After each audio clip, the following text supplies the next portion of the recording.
Abra a tua Bíblia no livro de Primeira Carta aos Tessalonicenses, capítulo 5, versículo 1. Primeira Carta aos Tessalonicenses, capítulo 5, versículo 1. Aos que vão se batizar. Quem vai se batizar, levanta a mão aí. Nós temos 28 pessoas hoje para se batizar. Você pode dar um glória a Deus por isso? Nós temos mais 7 pessoas para apresentar como novos membros na nossa comunidade. Pessoas que passaram pelo encontro, que fizeram o curso Nossa Cultura, que entenderam o que é ser igreja, a importância e a visão da nossa igreja, e decidiram estar se batizando ou se tornando membro dessa comunidade. Eu louvo a Deus por essas vidas. Daqui a pouco eu mando vocês, eu dou o comando para vocês se trocarem rapidinho para o batismo. A água está gelada, mas não tanto. Mas não tem problema. Primeira carta aos Tessalonicenses. Não pode ser o versículo 1 mesmo, tá? Direto no versículo 1.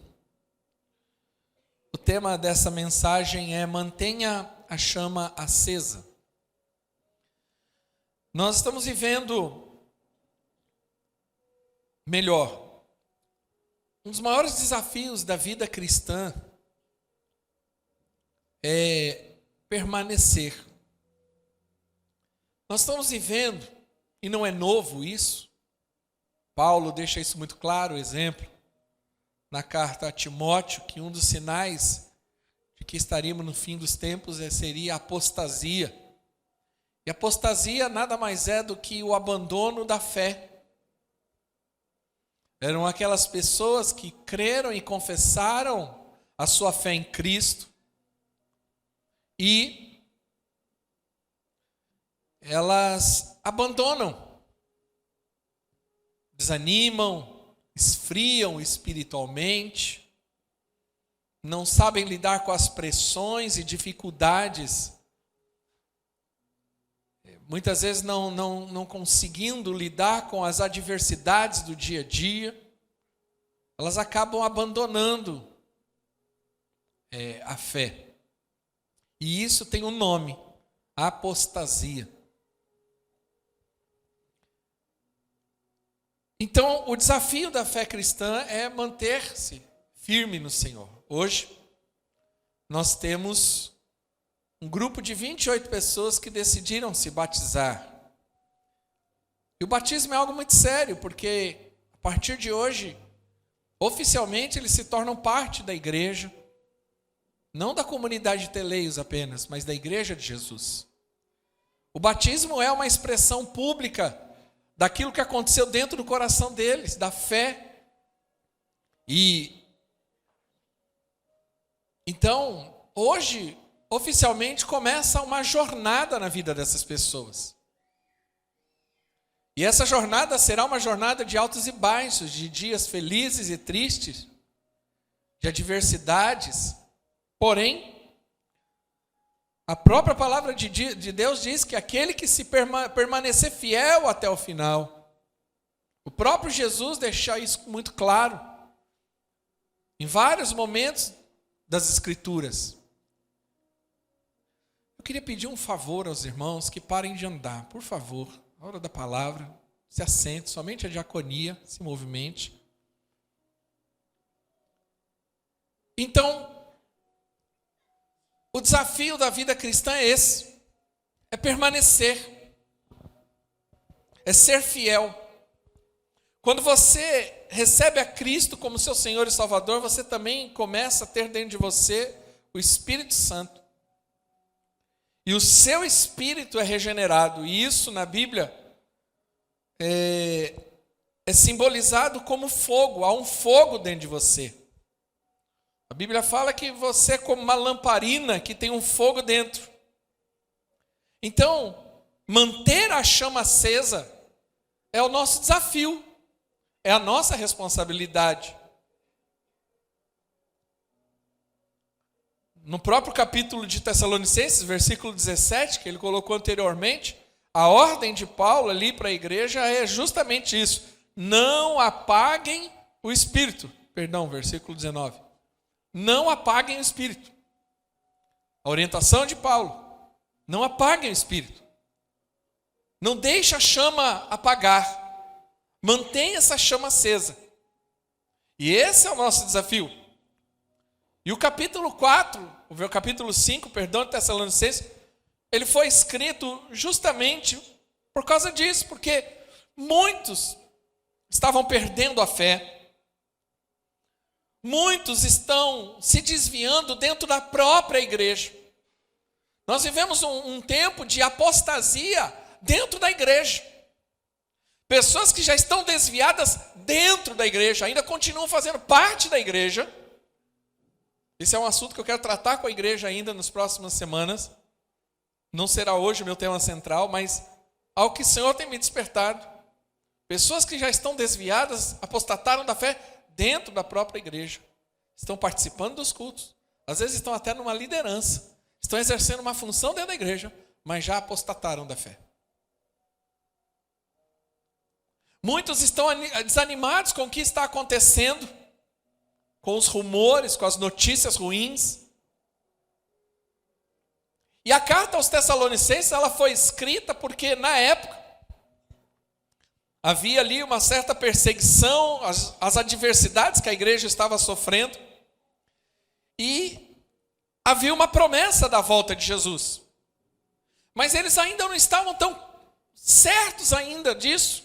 Começou a ter uma certa confusão ao ponto de alguns falarem, olha, já que Jesus vai voltar, não vamos fazer mais nada. Vamos ficar só esperando Jesus voltar. Então começou a haver uma certa confusão, então a carta aos Tessalonicenses foi escrita justamente para isso, para trazer uma palavra de esperança, de fé, de fortalecimento, mas de orientação. Olha, não é bem assim, calma.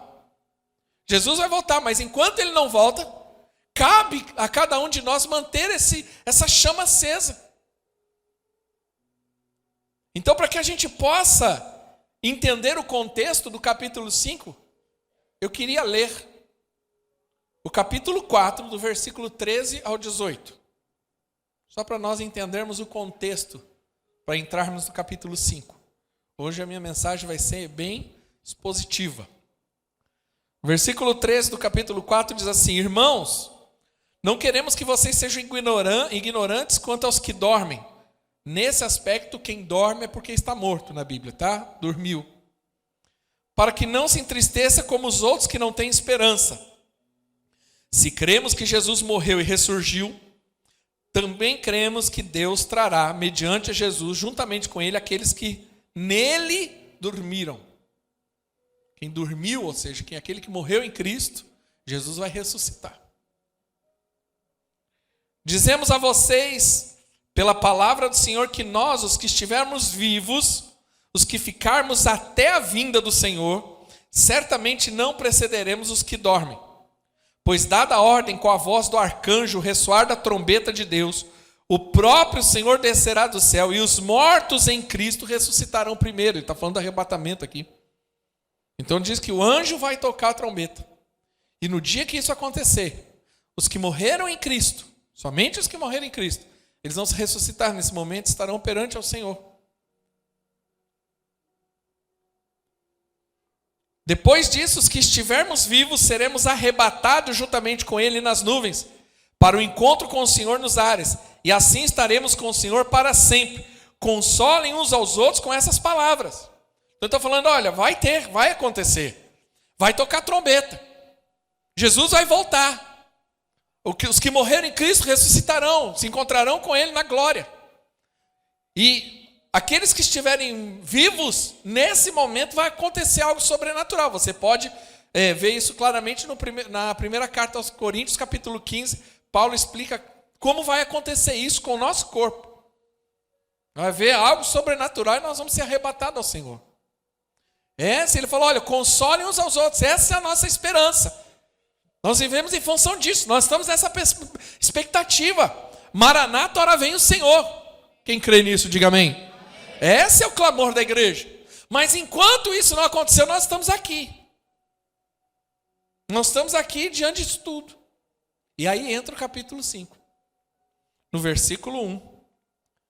Aí Paulo fala assim: irmãos, quanto aos tempos e épocas, não precisamos escrever-lhes, pois vocês mesmos sabem perfeitamente, o dia do Senhor virá como um ladrão à noite. Quando disserem paz e segurança, a destruição virá sobre eles de repente, como as dores de parto de uma mulher grávida, e de modo nenhum escaparão.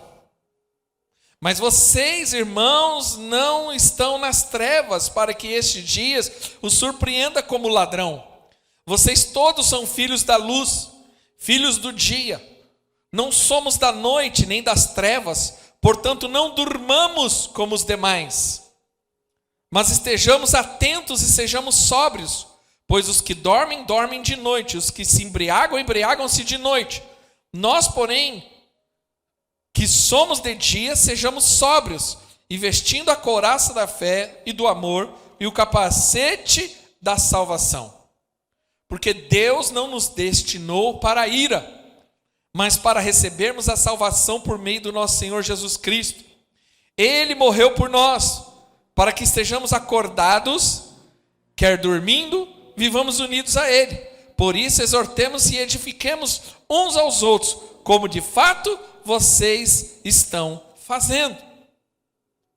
Então veja bem que Paulo está trazendo uma orientação. Por quê? Porque muitos estavam confusos, muitos estavam com medo, muitos estavam assim, desesperançosos.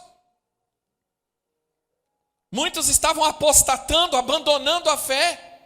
Já não aguentava, essa conversa, Jesus vai voltar, não volta mais. E desanimando ou se embriagando, se envolvendo com um monte de coisa que não era se envolver. Então Paulo começa a trazer uma palavra e fala assim, calma. Primeira coisa que ele fala, no versículo 1 e 2, ele diz isso.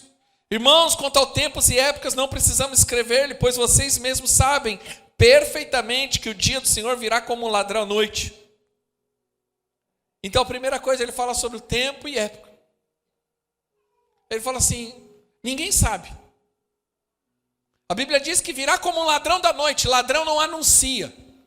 Nenhum ladrão fala assim, olha, eu vou roubar tua casa. Porque se ele falar isso, provavelmente você vai ficar atento. Ladrão pega despercebido. Então ele fala, quanto tempo e a época? Ninguém sabe. Mateus capítulo 24, ele fala de alguns sinais. Mas ele fala, olha, só Deus sabe, nem os anjos sabem quando isso vai acontecer. Mas a questão, e esse aqui dá o perigo, muitas pessoas ficam até vendo muito vídeo na internet, querendo ouvir, porque não, falam que isso vai ser tal dia, vai ser tal hora. Todos que tentaram dar uma data para isso, quebraram a cara. Porém, a nossa preocupação não deve ser quando Jesus voltará, mas é que quando Ele voltar, como eu estarei. É isso que é importante. Importante é o seguinte, eu preciso continuar crendo. A Bíblia relata, capítulo 25 de Mateus, sobre a parábola das virgens, e diz que haviam 10 virgens, esperando pelo noivo. 5 eram prudentes, 5 eram insensatas. E a Bíblia diz que o noivo chegou, e quando o noivo chegou, as insensatas estavam dormindo, e não tinham azeite na sua botija.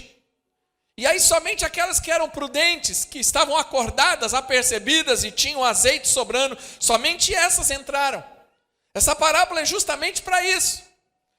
Nós não sabemos quando o noivo chegará, mas é importante o seguinte, eu estarei acordado nesse dia, minha botija vai ter azeite sobrando. Isso fala de presença de Deus, de glória de Deus, daquilo que Deus faz por nós. A Bíblia nos adverte o tempo todo, não durma, não fique desapercebido. Preste atenção. É isso que Paulo está dizendo. Então, se eu quero manter a chama acesa, eu preciso estar atento a isso. Eu preciso estar apercebido. O versículo 3 continua dizendo justamente isso. Diz assim: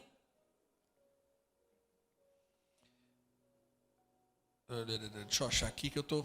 mais fácil ali. Quando disserem paz e segurança, a destruição virá sobre eles, e de repente, como dores de parto, a mulher grávida, e de modo nenhum escaparão. Versículo 4 e 5. Mas vocês não estão nas trevas, para que esse dia os surpreenda como ladrão. Vocês todos são filhos da luz, filhos do dia, não somos da noite nem das trevas. Quando ele está falando de filhos das trevas e filho da luz, aqui tem muita coisa para falar, mas eu não tenho muito tempo. Primeira coisa, quando você está em trevas, você não enxerga. Você anda tateando. Quem está na luz enxerga tudo. Então é isso que ele está dizendo. Vocês não estão nas trevas, estejam atentos. Estejam apercebidos em relação a isso. Mas no capítulo 4 de Efésios, Paulo dá uma explicação um pouco clara o que é ser filho da luz e ser filho das trevas. Isso fala de natureza. Isso fala da nossa natureza. Aquele que está no pecado, morto para o pecado, esse está nas trevas. A sua consciência, ele não tem uma consciência espiritual. Mas aquele que é filho da luz, que aceitou Jesus, agora ele tem luz. Agora ele tem clareza, agora ele enxerga. A sua consciência espiritual se abriu. Abre comigo lá em Efésios capítulo 4, versículo 17. Diz assim, ó. Assim eu digo a vocês, e no Senhor insisto, que não vivam mais como gentios que vivem na inutilidade dos seus pensamentos. Irmãos, isso hoje é muito mais evidente do que na época de Paulo. A inutilidade dos seus pensamentos. Quando você abre TikTok, quando você abre as mídias sociais, você vê claramente como o homem caído é fútil e tem uma mente inútil. É inacreditável. Só gosta do que não presta. Mas ele fala, nós não somos mais das trevas. Então agora você é filho da luz. Você tem que viver como quem não é gentil. Aí no versículo seguinte diz assim, eles estão obscurecidos no entendimento e separados da vida de Deus por causa da ignorância em que estão devido ao endurecimento do seu coração. Paulo está dizendo, eles estão obscurecidos, a sua mente está fechada. Paulo fala em capítulo 10 de Coríntios que Satanás cegou o entendimento dos incrédulos para que eles não vejam. Eu estava ontem conversando com o Mateus ali, e estava no carro comigo, nós estávamos falando, e eu falei que crer no Evangelho não é uma questão intelectual, mas é uma experiência pessoal com Deus. Você pode explicar a Bíblia, você pode fazer um curso de teologia, isso não te faz um cristão apto ao céu. Jesus falou, se você não nascer de novo, você não pode entrar no reino de Deus. É uma questão de natureza. Quem vive no pecado tem uma natureza luciferiana. Sua mente está obscurecida. Ele não consegue entender, ele não consegue ver verdades, ele não consegue ver realidades. Ele só gosta daquilo que a sua natureza tendenciosamente gosta. Por isso que o ser humano é mau, por isso que o ser humano gosta do que não presta. Por isso que o ser humano, às vezes eu vejo muita gente falar assim, como que o Brasil faz isso, essa questão política, porque é assim, é uma questão de natureza. Coisas óbvias que estão claras, mas para a maioria não está. Não está. Valores foram totalmente distorcidos, deturpados. Por quê? Porque quem está na ignorância, isso não é uma ignorância intelectual, isso é uma ignorância espiritual. E o coração está endurecido. E eu falava com o Mateus isso. Falei, tem pessoas que você prega, e ela ouve, ela não se converte. Mas tem gente que você fala, ela abre o coração, ela tem uma experiência poderosa com Deus, a vida dela muda. Porque o que conta diante de Deus é o nascer de novo, é a minha experiência pessoal. Então, quando eu estou falando de ser filho da luz, eu estou dizendo daquele que teve uma experiência com Deus, que nasceu de novo, que tem essa chama dentro do coração. Você já tentou explicar uma coisa tão óbvia para uma pessoa que não é cristã, ela não consegue entender? Você explica, ela não consegue enxergar? É óbvio, mas ele não consegue enxergar. Vou dar exemplo, santidade.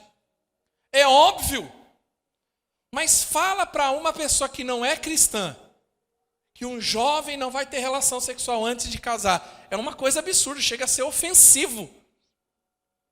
Quando fala assim, não, a menina vai casar virgem, o menino vai ficar virgem, eles vão ficar virgem, vão esperar no Senhor até o dia do casamento, e olha que nem se beija. Isso aqui é uma abominação. Não entra. Agora, a menina descer até o chão, a menina ter relação sexual com um monte de gente, a menina beijar 35 pessoas, e sendo homem e mulher ao mesmo tempo numa balada, isso é normal. Agora, falar que a menina vai casar virgem é absurdo. Porque ele não consegue enxergar a santidade do Senhor nisso. Porque está obscurecido, porque está na ignorância espiritual. Dar 10% do dízimo na igreja para ajudar toda a estrutura é um absurdo. Mas para encher a cara de cachaça, gastar com mulherada, com noitada, com droga, para pagar 200, 300 reais num litro de uísque, para ficar bêbado no final da história, trazer destruição, bater na mulher, bater carro, fazer um monte de besteira, isso não é errado. Isso não é dinheiro gasto. Mas para dar 10% na igreja, para ajudar as portas a ficarem abertas, para continuar pregando o evangelho, para poder ensinar as pessoas, para ministrar, para restaurar casamentos, para restaurar vidas, não, isso é errado. Isso é abominável.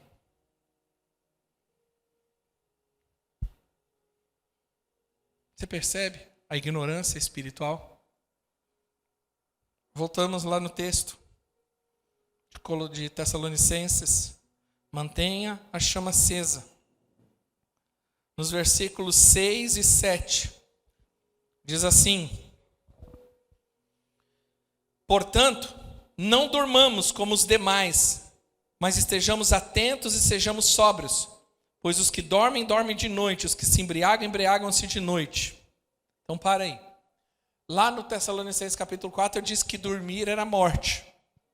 Você precisa entender que quando traduz do grego para o português, você tem uma diferença, porque muitas palavras que foram traduzidas uma coisa só, mas ela tem diferente sentido. Essa é uma delas. Quando você olha lá no grego original de Tessalonicenses 4, dormir é o morrer. Aqueles que morreram em Cristo, diante de Deus, na verdade, não morreram, estão dormindo.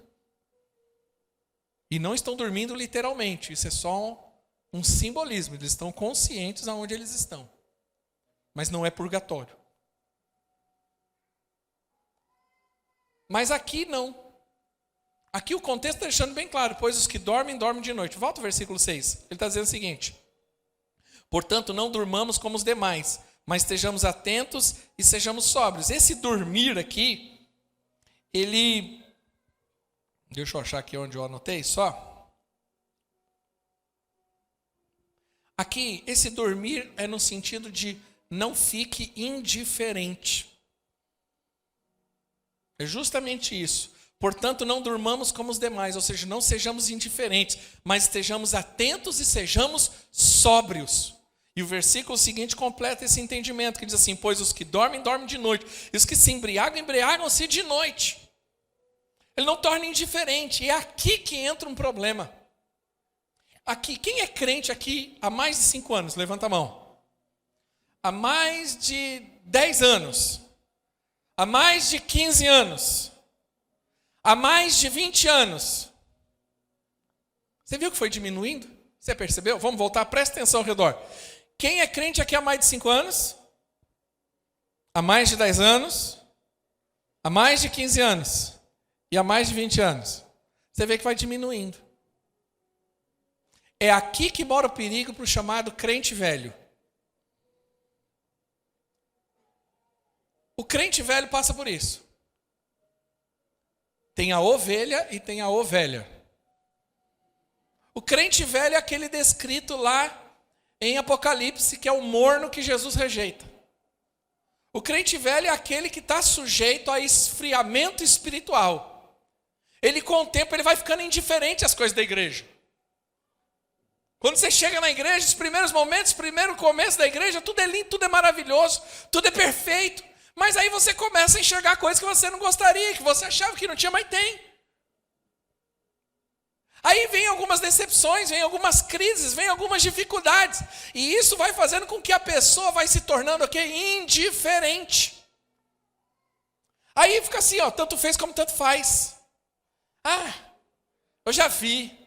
Ah, eu já vivi. Ah, eu já passei por isso. E aqui que mora o perigo. Nós temos que tomar cuidado. Porque o texto está dizendo, muitos acabam se embriagando. Quem bebe, bebe de noite. Embriagar-se é o quê? É se envolver com as coisas desse mundo, é beber de fontes que não é em Deus. E aí ele vai bebendo dessas fontes, ele vai se embriagando, aí ele já fica indiferente, aí ele não tem mais a mesma alegria, ele não tem mais o mesmo fervor, ele não recebe a palavra da mesma maneira, ele já não tem aquela mesma disposição, ele já não chega, até o horário dele de vir para o culto muda.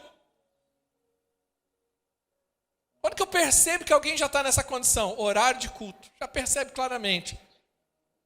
Quando começa a chegar atrasado, lugar que senta, é inacreditável. Você percebe quando a gente começa a chegar já no meio do louvor.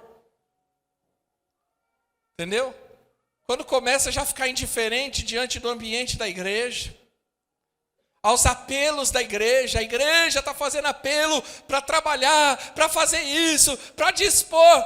Percebe que não. Mas aí ele começa a se embriagar. Aquela mesma pessoa que você vê lá dentro da igreja está até triste. Vem para o culto e fica triste. Mas no Facebook é uma alegria quando está numa lanchonete.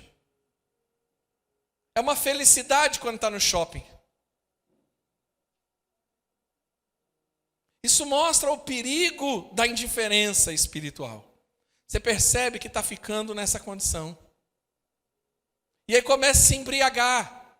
A igreja já não é mais a prioridade, já se torna algo secundário. Eu vou na igreja porque não tem nada para fazer, mas quando tem alguma coisa para fazer, eu já não vou na igreja. Não, eu venho num culto, falta 2. Vem 2 cultos, falta 3. A célula, desculpa, não dá, porque eu tenho isso, porque eu tenho aquilo. E aí começa a dar desculpa, se embriagou com o serviço, se embriagou com a faculdade, se embriagou com isso, se embriagou com as... Entendeu? Vai se embriagando. Ele não percebe, mas ele está sendo envolvido, E a chama está apagando, Quando vai ver, não tem mais força. Se tornou uma pedra de gelo. Fica até constrangido quando alguém fala de Jesus, até ele fica constrangido.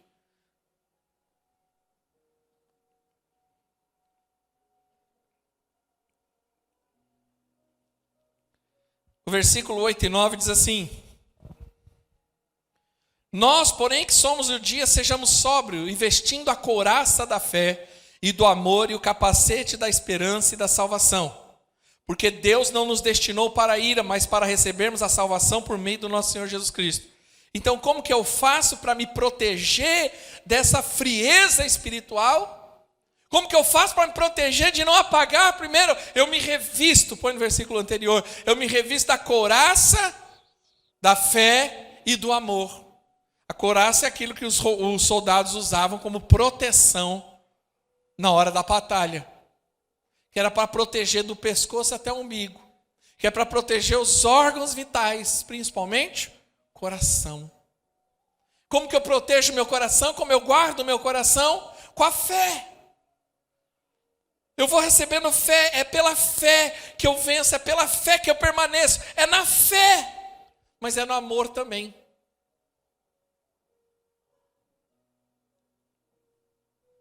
É no amor. É guardando meu coração do ódio, do ressentimento. Mas é eu entendendo que é pelo amor que eu venço, é pelo perdão, é pela generosidade. E aí ele continua dizendo, olha, e coloca o capacete da esperança da salvação. O capacete é para guardar minha mente. Nós vivemos hoje, principalmente numa época onde nós o tempo todo está recebendo informação. Uma das coisas dessa grande revolução em que nós estamos vivendo, principalmente por conta das mídias sociais e smartphone o dia inteiro, você recebe tanta informação, que hoje as pessoas têm muita informação, mas pouco conhecimento. Já percebeu como as pessoas conseguem, têm até uma condição de falar sobre tudo, mas não conhecem sobre nada? Hoje é muito comum ouvir isso, gente falando bobeira demais. Porque ele fala de um assunto, mas ele não conhece sobre o assunto. E muita informação inútil.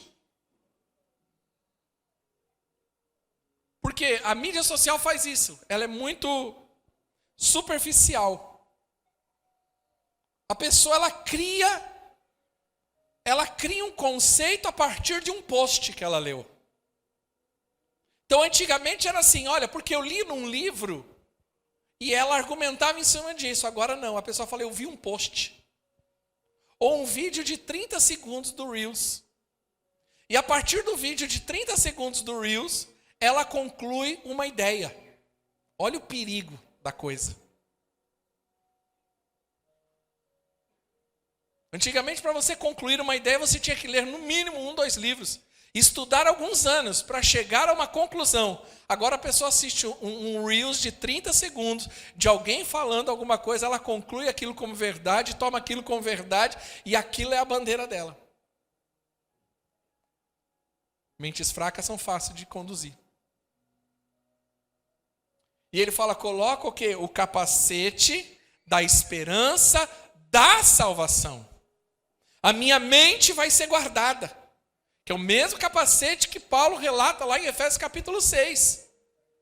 A minha mente está guardada.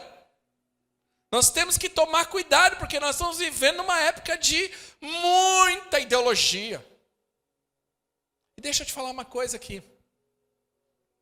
Não permita, isso eu estou vendo até dentro da igreja. Não permita que a sua ideologia, seja qual for, seja maior do que a sua fé. Porque o dia em que a sua ideologia for maior do que a tua fé, você apostatou da fé. É o que está acontecendo hoje. Independente de qual for a sua ideologia. Eu não estou aqui para defender ideologias, eu estou aqui para defender a fé em Cristo Jesus. E a palavra de Deus como verdade absoluta. A minha vida é por isso, é pautada nisso, é nessa verdade que eu ando.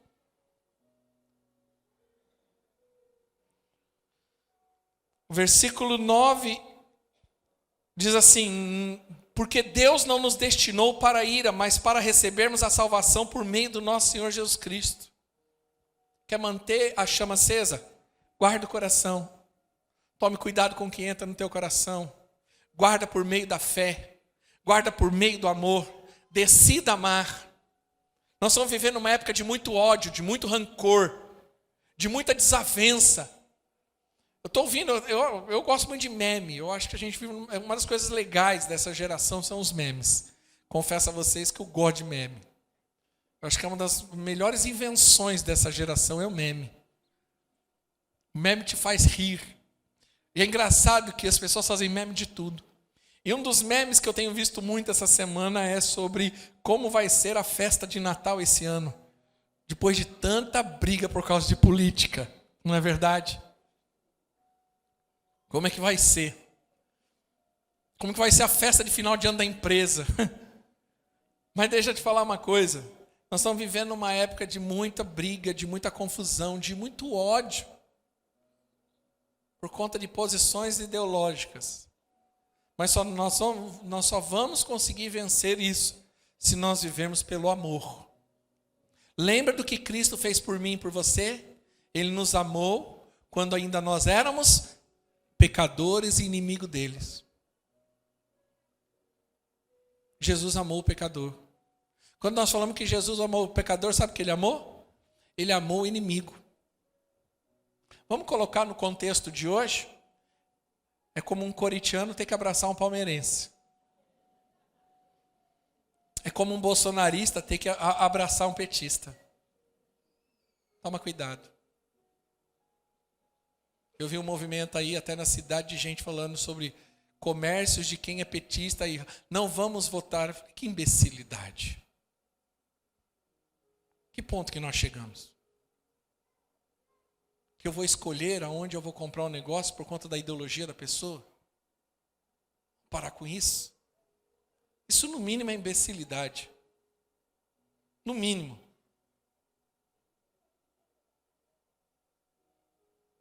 Para falar pouco. É a mesma coisa que eu falar que eu não gosto de fulano porque ele torce por tal time. Eu não conheço essa pessoa. Ah, mas só porque ele torce para o Corinthians eu não gosto dele. Tudo bem que ele é corintiano. Porém, Jesus ama ele.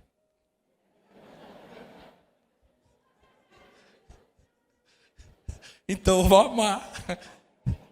Isso é uma brincadeira, por favor. Não me leve a mal. Mas nós precisamos entender essa realidade. É pelo amor. Jesus nos amou primeiro, nós cantamos isso. Mas a gente não quer amar primeiro, porque o outro não gosta, ou não crê, ou não tem nem a mesma posição política. Eu não estou falando de aceitar erros e falhas. Não é isso. Não é porque Jesus me ama que ele me aceita eu pecando. O amor dele me constrange ao ponto que eu sou transformado. Quantos estão entendendo? Diga amém. E nós não somos destinados à ira. Nós não somos. No versículo 12 e 13 ele fala algo interessante. Parece que sai do contexto, mas não sai. Agora pedimos a vocês, irmãos, que tenham consideração para com os que se esforçam no trabalho entre vocês e os que lideram no Senhor e o aconselham. Tenham-no mais alta estima com amor, por causa do trabalho deles. Vivem em paz uns com os outros. Esse texto, eu fiquei hoje pensando, meditando nele. Por que Paulo colocou isso no meio desse contexto todo? Porque aqui existe uma chave que muitos não estão sabendo lidar. Eu estou falando de você não pode, o tema da mensagem é mantenha a chama acesa. Mantenha a alegria da salvação acesa. Mantenha a esperança do evangelho acesa. Mantenha a chama do Espírito acesa. Estou falando de coisas que podem apagar. E aqui existe uma chave onde muitos estão, que eu acredito que é por isso que muitos estão apostatando da fé, que é o abandono da fé. É porque entram pelo caminho da desonra. Então Paulo está dizendo, volta ao versículo 13, isso, versículo 12. Agora pedimos a vocês, irmãos, que tenham consideração para os que se esforçam no trabalho entre vocês, ou seja, a liderança da igreja, os que lideram no Senhor e o aconselham. Está falando da liderança da igreja, parece que é difícil falar isso para mim, porque eu tenho que legislar em causa própria, né? Mas eu preciso ensinar os irmãos. Porque o que muitos acontece é que muitos acabam entrando pelo caminho do desrespeito, da desonra. E deixa eu te falar uma coisa, a honra te exalta, mas a desonra te abate. A honra te tira lá da prisão, como fez com José, e te leva para o palácio. Mas a desonra tira você do palácio, como Absalão assumiu o lugar do pai, e foi para a morte, porque desonrou a sua liderança espiritual. Eu não estou falando isso de idolatria humana, de idolatria à personalidade, de culto à personalidade. Mas ele está dizendo, olha, você deve respeitar essas pessoas que lideram. E não estou dizendo só no nível do pastor não, mas os líderes de célula. O preço que essas pessoas pagam para estar ali semanalmente, ministrando. Faça sol, faça chuva, frio, calor, normalmente mais frio esses últimos meses. Está lá. E olha como que é o texto diz, versículo seguinte. Tenham na mais alta estima com amor por causa do trabalho deles. Vivam em paz uns com os outros. Qual que deve ser a sua consideração para aqueles que estão liderando diretamente? Sabe por que eu falo isso? Porque às vezes, irmãos, eu vejo muitos se decepcionam porque acabam desrespeitando, desonrando. Mas às vezes também a desonra, às vezes ela não ela é velada, não é uma desonra clara. Como que eu desonro? E isso serve para qualquer autoridade da nossa vida. Vou dar um exemplo, quando você desonra o teu pai e a tua mãe, porque quando eu falo assim, você desonra teu pai e sua mãe, tem muita gente que fala assim, eu não. Sim, quando você dá mais valor para a vizinha, para o vizinho, do que para o teu pai e para a tua mãe.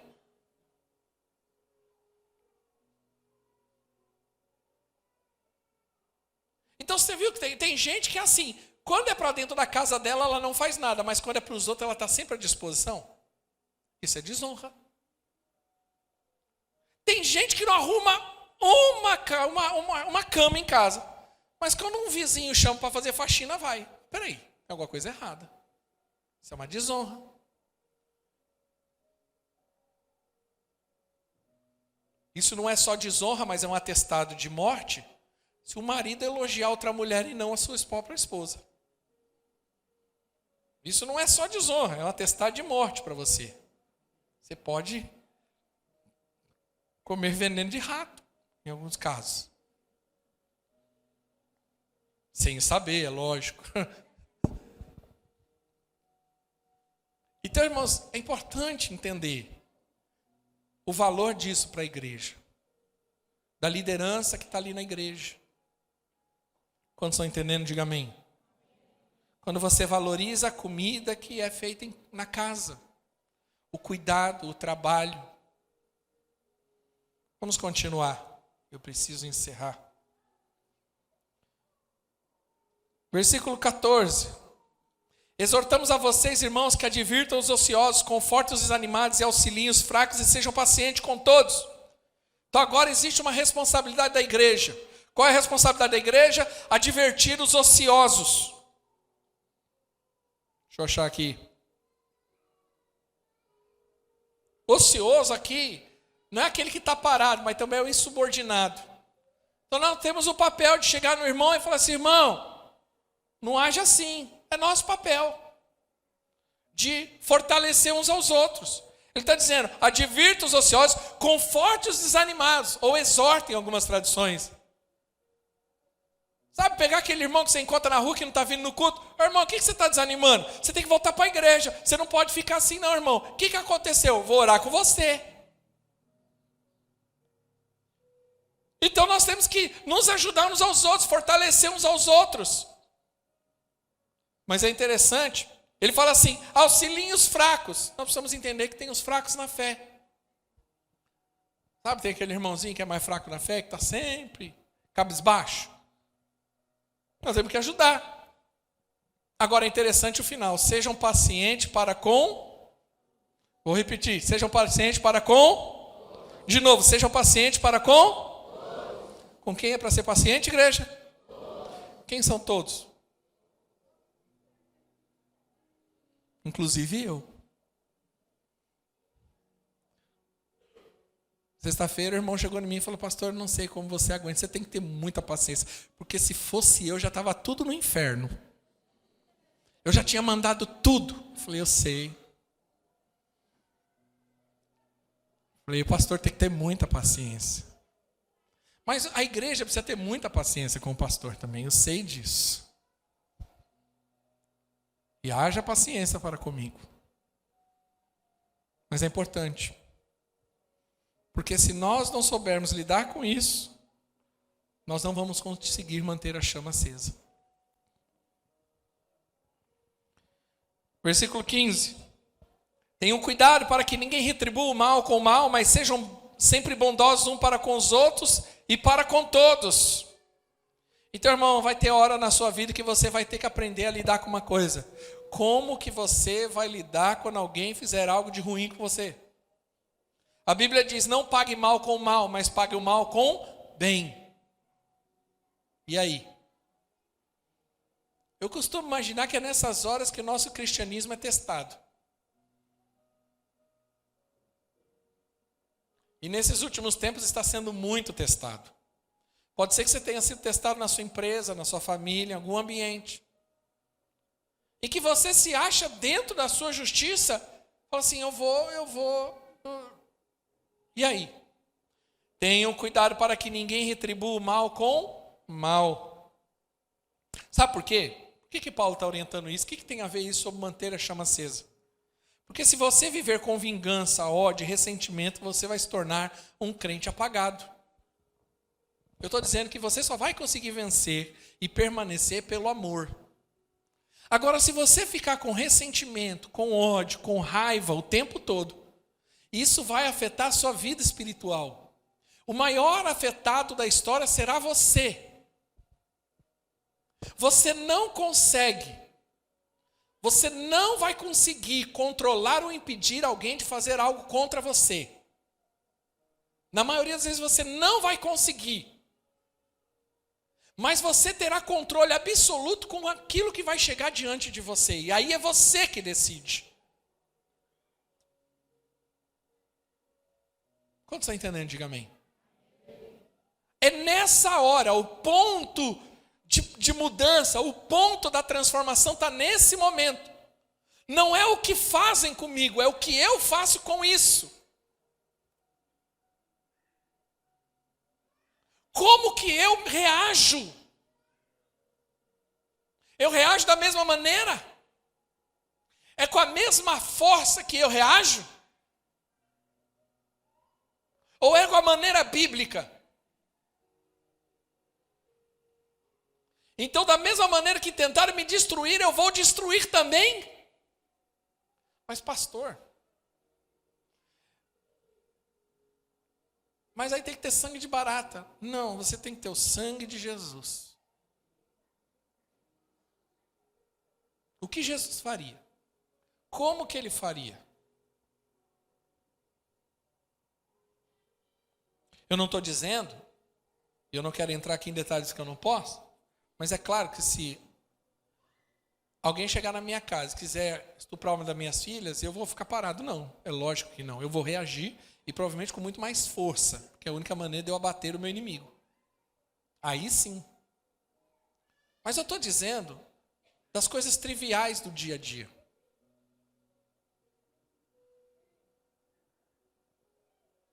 Alguém fez uma fofoca, alguma calúnia contra você. Como que você vai reagir? Vai fazer uma macumba para ela? Vai assumir aquela situação com todo o ódio do mundo? Vai colocar o nome dela na boca do sapo? E aí ele continua. Versículo 16. Alegrem-se sempre. Agora, esse alegrar-se sempre, olha aqui para mim. Você consegue estar o tempo todo alegre, sim ou não? Não. Dependendo do dia, você fica mais triste ainda. Então, o que Paulo está dizendo? É o seguinte, esse alegre-se sempre é no sentido de que seja positivo. Enxergue Deus em todas as circunstâncias. Quando você começa a ser positivo e enxergar Deus em todas as circunstâncias, você vai começar a se alegrar no Senhor. Aí sim você se alegra. Você não se alegra na circunstância. Você se alegra no Deus da circunstância. Quem está entendendo, diga amém. Mesmo em meio à adversidade, Deus continua absoluto, soberano. Mesmo em meio àquelas circunstâncias que eu não estou sabendo lidar, e eu não sei por que eu fui parar ali, eu quero te dizer uma coisa. Deus continua sendo Deus, Ele está escrevendo a minha história, e eu vou me alegrar nele. Eu vou confiar nele. Aí o versículo 17, ele continua. Ore continuamente. Não desista da oração, não pare de orar, insista, persevere. É assim que você vai manter a chama acesa, se alegrando no Senhor, orando intensamente. Aí no versículo 18 ele continua: deem graça em todas as circunstâncias, pois essa é a vontade de Deus para você em Cristo Jesus. Ele não disse para dar graça em todas as coisas, circunstâncias. Não estou falando, ai Deus, obrigado, porque eu estou com uma doença interminável. Não é isso. Eu não vou dizer, Deus, obrigado, porque eu não tenho arroz e feijão para comer. Não é isso. Seja grato, ou dê graça em todas as circunstâncias. Senhor, obrigado, porque eu sei que o Senhor está comigo. Eu sei que o Senhor é comigo, eu sei que o Senhor é com a minha família, o Senhor não me abandonou, o Senhor não desistiu de mim. Quem está entendendo, diga amém. Em todas as circunstâncias, porque, deixa eu te falar uma coisa que apaga o espírito. Reclamação e murmuração destrói o nosso coração. Lembra que eu falei que tem coisas que você não vai conseguir controlar até chegar em você. Mas o que você faz com isso define muito a respeito da sua vida. A questão é o seguinte: eu estou passando por uma crise, chegou uma notícia ruim. O que eu faço com isso? Eu não controlo essa notícia. Mas chegou na minha vida, o que eu faço? Minha vida é uma droga, Está vendo? Olha como que está o país. Está uma droga. Ah, porque olha meu salário, está uma droga. A minha empresa está uma droga, a igreja está uma droga, minha família está uma droga, meu casamento está uma droga. Isso aqui. Se você ficar nesse caminho da murmuração e da reclamação, vai por mim. Você vai apagar rapidinho.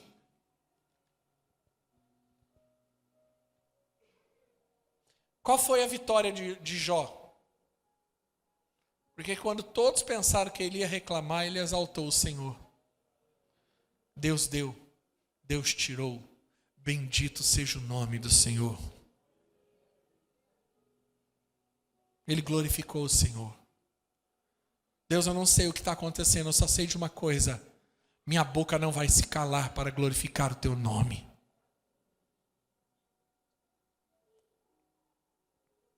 Versículo 19. Não apaguem o espírito. Mantenha ele aceso. Versículo 20. Não tratem com desprezo as profecias. Profecia, nesse aspecto, é palavra de Deus. Valoriza a palavra de Deus. Valoriza o que tem sido pregado nos púlpitos, genuínos. Valorize. Pare de viver de reels. Sua vida cristã não pode ser definida por reels de stories. Por vídeos de 30 segundos. Eu vejo as pessoas e elas multiplicam essas frases, essas falas. Irmão, deixa eu te falar uma coisa. Você não vai conseguir viver uma vida cristã vivendo de reels. Reels são aqueles vídeos de 30 segundos. Que é fora de contexto, que pega ali uma fase de efeito, que é a parte bonita e bela. Mas às vezes fora de contexto, ou o problema não é quem fala, às vezes é quem está falando. O problema não é o que está falando, é quem está falando. E você não pode viver uma vida cristã achando que isso é alimento. Como você não pode viver comendo miojo. Valorize a profecia, a palavra que é ensinada. Versículo 21. Mas ponham à prova todos que a coisa e fiquem com o que é bom, ou seja, tenha discernimento espiritual. Não é tudo que é bom, mas também não é tudo que é ruim. Nós precisamos ter discernimento. Põe à prova. Isso é bíblico, isso aqui está na Escritura, isso aqui é de Deus. Está dentro das coisas de Deus? Tá. Não está, põe de lado. Não come, é que nem comer peixe. Quem gosta de peixe? Eu gosto de peixe. Mas você come todo o peixe? Não. Você come uma parte do peixe. Tem uma parte do peixe que você não come, porque ela pode trazer problema para você. Aí você fica comendo pão lá, tentando tirar lá da garganta o espinho que entrou. Então como que você come? Põe de lado uma parte, come uma parte boa. Não, tem gente que sai comendo tudo. Pé, cabeça, rabo, tudo. Nós precisamos ter discernimento espiritual. Nem todo aquele que diz Senhor, Senhor entrará no reino de Deus, mas somente aquele que faz a vontade do meu Pai. Muitos dirão em meu nome, naquele dia eu expulsei demônio, eu fiz isso e aquilo. Jesus fala, aparta de mim que eu não vos conheço. Nós precisamos ter discernimento espiritual. E por isso que eu preciso do meu coração cheio. Porque o fogo identifica o fogo. A luz identifica a luz. Então, quando é de Deus, você percebe. A pessoa abre a boca e você fala assim, dentro de você dá um negócio. Assim, você fala, Quem está entendendo, diga amém. Versículo seguinte. Afastem-se de todo mal, toda forma de mal. Afastem-se. Tome cuidado, igreja. Às vezes eu percebo pessoas apagando, mas elas apagam porque as más companhias corrompem os bons costumes. Você que está se batizando hoje, deixa eu te falar uma coisa. Com quem você anda é que vai definir a sua vida espiritual. Deixa eu falar para os pais de jovens e adolescentes aqui, de crianças. Pais de jovens, crianças e adolescentes, juvenis. Você precisa ajudar o seu filho a se relacionar dentro da igreja.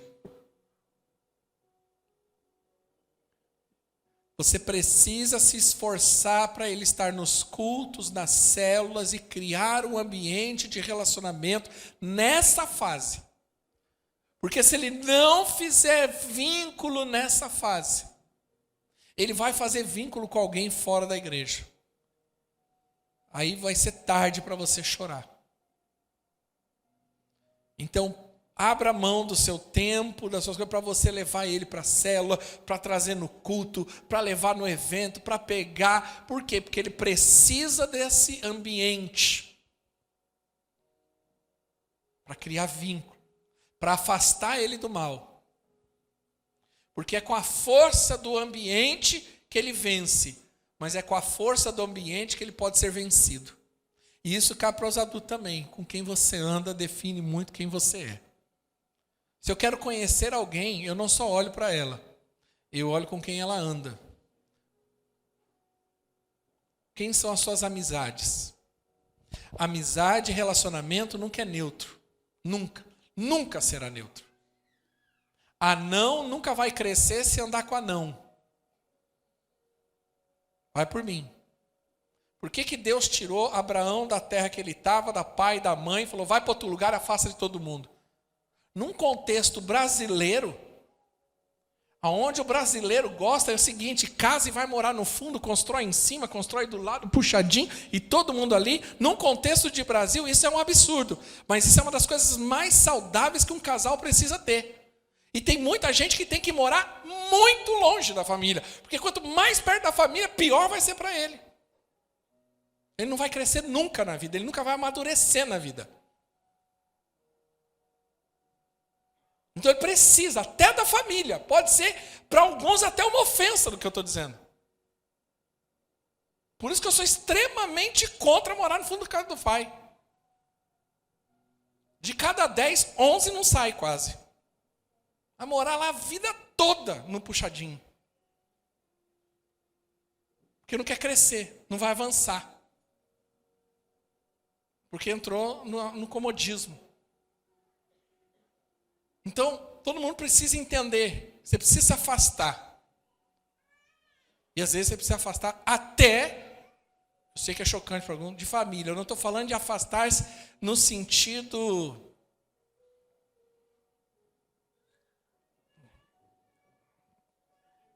afetivo. Eu não me afasto do sentido afetivo. Eu moro a 120 quilômetros do meu pai. Eu amo meu pai hoje mais do que eu amava antes. Entendeu? Minha esposa fala com a mãe dela todo dia. No mínimo 40 minutos. Quando não mais. Hoje, com a facilidade que temos, então, você pode trazer a família toda para dentro de casa sem eles estar aqui. Então você não se afasta de forma afetiva, mas você entende que você precisa ter o seu espaço. Quantos estão entendendo? Diga amém.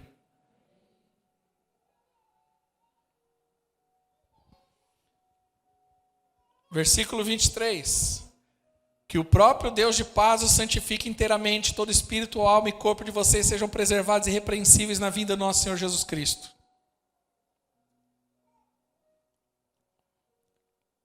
Se você quer manter a chama acesa, cuide do seu corpo inteiro. Você é um ser triuno. Você tem corpo, você tem alma e você tem espírito. Você precisa entender que você precisa alimentar o espírito, você precisa alimentar o corpo, precisa alimentar a alma. E tem coisas que fazem mal para o seu espírito, tem coisas que fazem mal para o seu corpo, tem coisas que fazem mal para a sua alma. Não é o meu tema hoje, mas você precisa ter esse discernimento. E para encerrar de fato, versículo 24, Paulo diz assim, aquele que o chama é fiel e fará isso. Deixa eu te falar uma coisa, quem é chamado de Deus, diga amém. Você é escolhido de Deus. Se você crê que você é escolhido, quero te dizer uma coisa, Ele é fiel.